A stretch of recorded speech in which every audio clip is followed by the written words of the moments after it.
This is Shadow of Destiny on the Sony PSP, a re-release of a PlayStation 2 game that came out in 2001, also known as Shadow of Memories for the European and Asian market.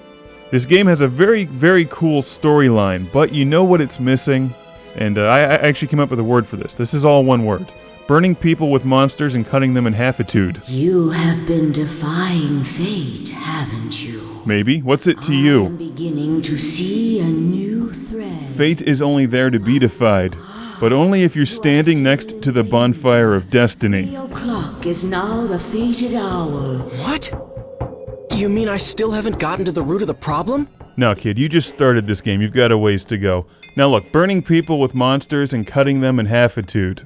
It doesn't have that, considering that part of this game takes place in the 1500s when everybody rode monsters that breathed fire. You think they could have put that in. Historically inaccurate, a little bit.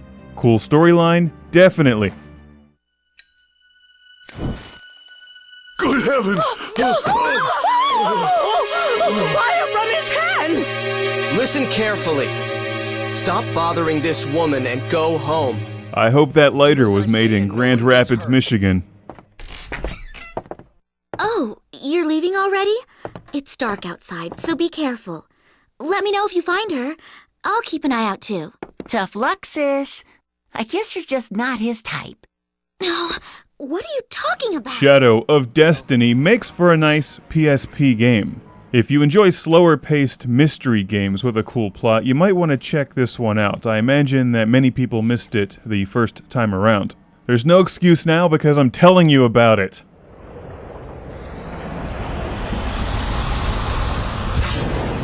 Although it could have still used burning people with monsters and cutting them in half-itude. See, that just rolls right off the tongue. That's like anthropomorphizing the anti-disestablishmentarianism robot. You are an interesting guy. Great. I'll see you then. Tomorrow. In some respects, Shadow of Destiny is more like watching a movie than playing a video game. There's not a lot of action in this game. And once you get past the fairly drab visuals and odd voice acting, the time-traveling storyline is extremely cool. Even if everybody in Europe, even in the 1500s, has an American accent. So everyone thinks I'm from the future, is that it? Well, Hugo's the only one who says so, and nobody else believes him. Except me, that is. It's more interesting that way, don't you think? But what are you going to do? You know what other ancient peoples had American accents? The Flintstones. And nobody questions their credibility.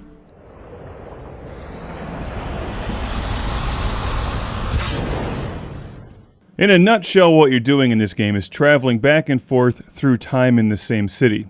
And at first you're just trying to prevent your own death because your character keeps getting stabbed and poisoned, and you go back in time and change a few things here and there to prevent it. Changing your fate. There's a tree in the central square. At one point you go back to the 1500s and convince the guy to make a statue. For you. The squire doesn't want a tree here. What? And we've all seen Back to the Future, so just be careful who you know, I don't want to die. talk to. Or at least watch what you say. That's what I mean. Wait a minute. Did I just say something really important?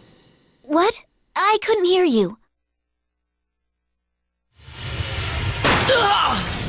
It comes across as a bit hokey at first, but when you run around the town you can talk to people and pick up bits of information. And characters in 2001 look identical to their counterparts in 1902 or the 1500s. There's a couple subplots going on in addition to the main storyline, which is kind of interesting. I don't want to explain too much. It starts off slowly, but I got into the whole changing something in the past to affect the future style of gameplay, and there's also multiple endings in Shadow of Destiny. Most of the active gameplay involves exploring the environment, picking up some key items here and there, and then using them when applicable, and things will change depending on how you answer various questions. Visually, the game is what it is. You get used to it very quickly. However, I think that some more sophisticated voice dialogue would have enhanced it greatly. But I'm sure they only had a limited budget. So, Shadow of Destiny is a very cool game if you're into a time travel thriller drama. This is from Konami, and we're watching the PSP release. The original versions can be found on PlayStation 2 and Xbox. Yes, something to remember today by. Good job, sis. Hugo, stop eavesdropping! Thank you, Margaret. See you.